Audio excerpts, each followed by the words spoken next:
Hi friends, welcome back to my YouTube channel. So ಈ ಒಂದು ಚಳಿಗೆ ಬಿಸಿ ಬಿಸಿಯಾಗಿ ಏನಾದ್ರು ತಿನ್ನಬೇಕು ಅಂದರೆ ಈ ಪಕೋಡ ಪರ್ಫೆಕ್ಟ್ ಅಂತಲೇ ಹೇಳ್ಬೋದು. ಸೊ ನಾನಿಲ್ಲಿ ಏನು ಮಾಡಿದ್ದೀನಿ, ಒಂದು 10ರಿಂದ 12 ಈರುಳ್ಳಿನ ತೊಗೊಂಡು ಉದ್ದುದ್ದಕ್ಕೆ ಸಣ್ಣಗೆ ಹಚ್ಕೊಂಡಿದ್ದೀನಿ. ಸೊ ಸಣ್ಣಗೆ ಹಚ್ಚಿದ ಮೇಲೆ ಈ ರೀತಿ ಬಿಡಿಬಿಡಿಯಾಗಿ ನಾವು ಬಿಡಿಸ್ಕೋಬೇಕಾಗತ್ತೆ. ಸೊ ನಂತರ ಅದಕ್ಕೆ ಜಜ್ಜಿದ ಬೆಳ್ಳುಳ್ಳಿ, ಹಾಗೆ ಸ್ವಲ್ಪ ಶುಂಠಿ ತುರಿದಿರೋದು, ಹಾಗೆ ಸಣ್ಣಗೆ ಹಚ್ಚಿರುವಂಥ ಕೊತ್ತಂಬರಿ ಸೊಪ್ಪು, ಹಾಗೆ ಸಣ್ಣಗೆ ಹಚ್ಚಿರುವಂಥ ಕರಿಬೇವಿನ ಸೊಪ್ಪು, ಒಂದು ಚಿಟಿಕೆ ಅರಿಶಿನ ಹಾಕಿ, ಮತ್ತು ಒಂದು ಖಾರಕ್ಕೆ ಎಷ್ಟು ಅನುಗುಣವಾಗಿ ನಿಮಗೆ ಖಾರ ಎಷ್ಟು ಬೇಕೋ ಅಷ್ಟು ನೋಡಿಕೊಂಡು ಖಾರದ ಪುಡಿನ ಹಾಕ್ಕೋಬೇಕಾಗುತ್ತೆ ಅಥವಾ ಚಿಲ್ಲಿ ಪೌಡರ್ನ ಹಾಕ್ಕೋಬೇಕಾಗುತ್ತೆ. ಸೊ ಆ ರೀತಿ ಹಾಕ್ಕೊಂಡು ಈ ರೀತಿ ಚೆನ್ನಾಗಿ ನಾವು ಮಿಕ್ಸ್ ಮಾಡ್ಕೋಬೇಕಾಗುತ್ತೆ. ಸೊ ಎಲ್ಲಿ ತನಕ ನಾವು ಈ ರೀತಿ ಮಿಕ್ಸ್ ಮಾಡ್ಕೋಬೇಕು ಅಂದರೆ, ಸೊ ಆ ಈರುಳ್ಳಿರೋ ನೀರು ಚೆನ್ನಾಗಿ ಬಿಟ್ಕೊಂಡು ಆ ಖಾರ ಎಲ್ಲ ಚೆನ್ನಾಗಿ ಹೊಂದ್ಕೋಬೇಕು. ಆ ರೀತಿ ನಾವು ಮಿಕ್ಸ್ ಮಾಡಬೇಕಾಗುತ್ತೆ.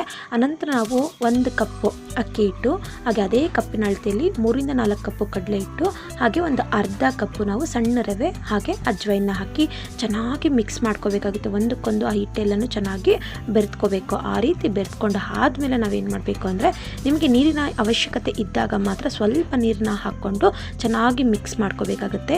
ಇದನ್ನು ಬೋಂಡದ ಅದಕ್ಕೆ ಕಲಿಸ್ಕೋಬಾರ್ದು, ಸ್ವಲ್ಪ ಗಟ್ಟಿಯಾಗಿ ನಾವು ಮಿಕ್ಸ್ ಮಾಡಿ ರೆಡಿ ಮಾಡ್ಕೋಬೇಕಾಗತ್ತೆ. ಸೊ ಇಲ್ಲಿ ಸಣ್ಣ ರವೆ ಹಾಕಿರೋದು ಒಂದು ಉದ್ದೇಶ ಏನಂದರೆ, ನಿಮಗೆ ಪಕೋಡ ಗರ್ಗರಿಯಾಗಿ ಸೊ ಲಾಂಗ್ ಟೈಮ್ ಮಾತ್ರ ಗರ್ಗರಿಯಾಗಿ ಇರುತ್ತೆ. ಅದಕ್ಕೋಸ್ಕರ ಸ್ವಲ್ಪ ಸಣ್ಣ ರವೆನ ಮಿಕ್ಸ್ ಮಾಡ್ಕೋಬೇಕಾಗುತ್ತೆ. ಇಲ್ಲಿ ಕಾದಿರೋ ಎಣ್ಣೆ ಬದಲಾಗಿ ನಾವು ತುಪ್ಪನೂ ಸಹ ಹಾಕ್ಕೊಂಡು ಚೆನ್ನಾಗಿ ಮಿಕ್ಸ್ ಮಾಡ್ಕೋಬೇಕಾಗುತ್ತೆ.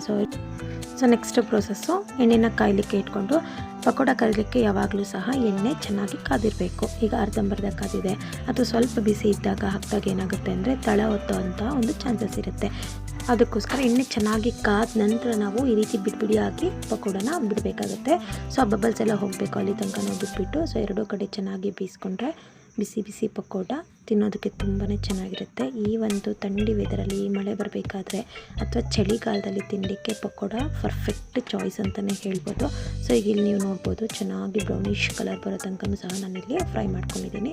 ಸೊ ನೋಡಿದ್ರಲ್ವಾ, ನೀವು ಒಂದ್ಸರಿ ಟ್ರೈ ಮಾಡಿ ಪಕೋಡನ ಎಲ್ಲರೂ ಮಾಡಿಕೊಂಡು ತಿನ್ನಿ ಅಂತ ಹೇಳ್ತಾ ಈ ವ್ಲಾಗ್ನ ಇಲ್ಲಿಗೆ ಎಂಡ್ ಮಾಡ್ತಾಯಿದ್ದೀನಿ. ಸೊ ಲಾಸ್ಟಿಗೆ ಸ್ವಲ್ಪ ಕರಿಬೇವಿನ ಸೊಪ್ಪು ಹಾಕೋದ್ರಿಂದ ಕಲರ್ಫುಲ್ಲಾಗಿರುತ್ತೆ, ತಿನ್ನಲಿಕ್ಕೂ ಚೆನ್ನಾಗಿರುತ್ತೆ. Thank you.